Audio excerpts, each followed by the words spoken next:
ইসরায়েলের বহু বেসামরিক নেতা ও বিজ্ঞানীর বাসভবন মাটির সঙ্গে মিশিয়ে দেওয়ার পাশাপাশি বন্দরনগরী হাইফা, তেল আবিব ও নেগেভ বিমান ঘাঁটিতে আঘাত হেনেছে ইরানের হাইপারসনিক ক্ষেপণাস্ত্র।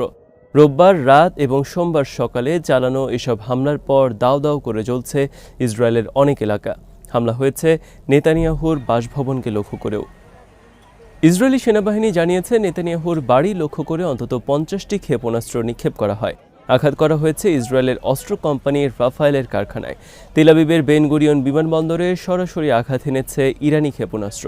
ইরানি হামলায় আক্রান্ত হয়েছে তেল আবিবে অবস্থিত মার্কিন দূতাবাসও। তবে দূতাবাসের বড় ক্ষয়ক্ষতি হয়নি বলে সোমবার দাবি করেছেন রাষ্ট্রদূত।